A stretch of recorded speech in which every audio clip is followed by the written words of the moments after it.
প্রধানমন্ত্রী আপনি যেমন করে অস্ট্রেলিয়াকে একটা টেস্ট ম্যাচে হারানোর কারণে বাংলাদেশ ক্রিকেট টিমকে ভিডিও কলের মাধ্যমে তাদেরকে সাহস জুগিয়েছিলেন, তাদেরকে সমর্থন দিয়েছিলেন, ঠিক আজকে 133টা দেশকে পিছনে ফেলে সৌদি আরবের বিশ্ব কোরআন প্রতিযোগিতায় প্রথম স্থান অর্জন করেছে বাংলাদেশের গর্বিত সন্তান হাফেজ নুরুদ্দিন জাকারিয়া সহ আরও 4 জন।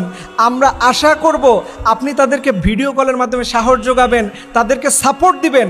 এতটুকু কাজ যদি আপনার কাছ থেকে আমরা দেখতে পারি, আমাদের কলিজাটা ভরে যাবে। মাননীয় প্রধানমন্ত্রী, আমরা স্বাধীনতার পরে কোনো প্রধানমন্ত্রীকে ওইভাবে দেখি নাই যে আমাদের কোনো একজন প্রধানমন্ত্রীকে ভিডিও কলের মাধ্যমে অর্থাৎ রাষ্ট্রীয়ভাবে বিশেষ মর্যাদার মাধ্যমে তাদেরকে সম্মানিত করেছে। এই দৃশ্য আমরা দেখি নাই। আমরা আশা করব আপনি তাদেরকে সর্বোচ্চটুকু সম্মান দিবেন। আজকে আপনি দেখেন যে একজন কোরআনের সন্তান বাংলাদেশের শুধু বিজয় আর বিজয়। এটা শুরু হয়েছে আজকে প্রায় 10-15 বছর যাবৎ। আজকে বাংলাদেশের সামনে কেউই টিকতে পারে না। এবং দেখেন অনেকে বলেন যে আলেম বানাইলে, কোরআনের ছাত্র বানাইলে কি লাভ হবে, কতটুকু টাকা ইনকাম করবে।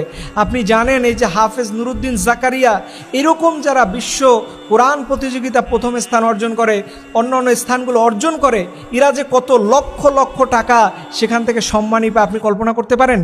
কখনো মনে করবেন না যে কোরআন পড়ে কারো সম্মান নিচে নেমে যায়, কোরআন পড়ে তার সম্মান আল্লাহ তাআলা বাড়িয়ে দেয়। এর জন্য আমরা আশা রাখবো আমরা এখন থেকে সব সময় আমাদের প্রতিটা ইভেন্টে আমরা যেমন করে কন্ট্রিবিউট করি রাষ্ট্রীয়ভাবে, ঠিক কোরআন প্রতিযোগিতার ব্যাপারেও যেন আমাদের রাষ্ট্রশক্তি একটা ব্যবস্থা নেয়। আল্লাহ রব্বুল আলামিন যেন আমাদের প্রধানমন্ত্রীকে, হাফেজে কোরআনদেরকে, বিশ্বজয়ী হাফেজে কোরআনদেরকে এতটুকু সম্মান করার তৌফিক দান করে। সকলে আমেন।